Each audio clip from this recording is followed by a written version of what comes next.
Hello everyone, good morning. আমার এই cute cute ফেসটা নিয়ে আমি আরও হাজির হয়ে গেছি নতুন একটা ভিডিও নিয়ে। তো চলো, সকালে উঠেই দেখি মা এখানে রান্নার কাজ শুরু করে দিয়েছে। আর আজকে হতো মাছ। যাই হোক, আমি আমার ব্রেকফাস্টটা কমপ্লিট করছি কিছু ফল আর তার সাথে ছাতু দিয়ে। তোমরা ভাবছো ছাতুটা এত কম কেন? আসলে এটার এই কমটাতেই কাজ হয়ে যায়, তার জন্য একটু কমই।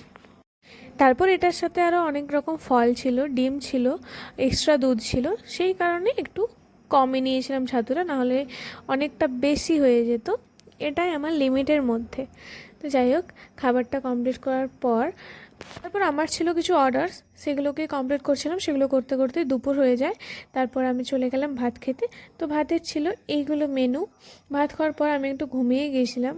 ঘুম থেকে উঠে কিছু খেতে ইচ্ছে করছিল, কিন্তু কি করব, কিচ্ছু থাকেনি। তাই একটা বিস্কুটের ওপরে ক্রিম ছিল, সেটা দিয়ে খেয়ে নিচ্ছিলাম।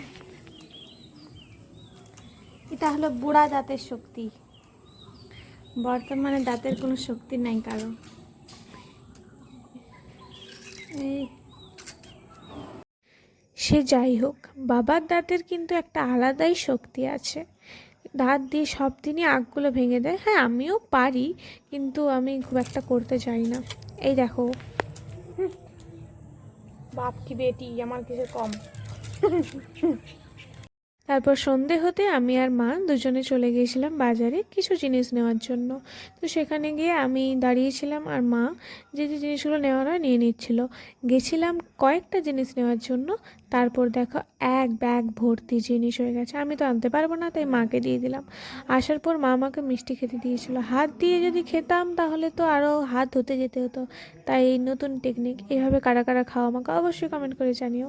তারপর মা আমাকে কাজটা দিয়েছিল তেলটা ঢালার।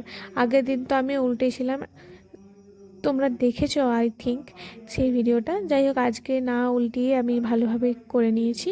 তারপর রান্নাঘরে গিয়ে দেখলাম যে মা আলু, বেগুন আর পেঁয়াজ দিয়ে কী একটা করেছে। তারপর সেটা দিয়ে আজকে ডিনারটা কমপ্লিট করলাম। তো আজ ভিডিওটা এই পর্যন্ত।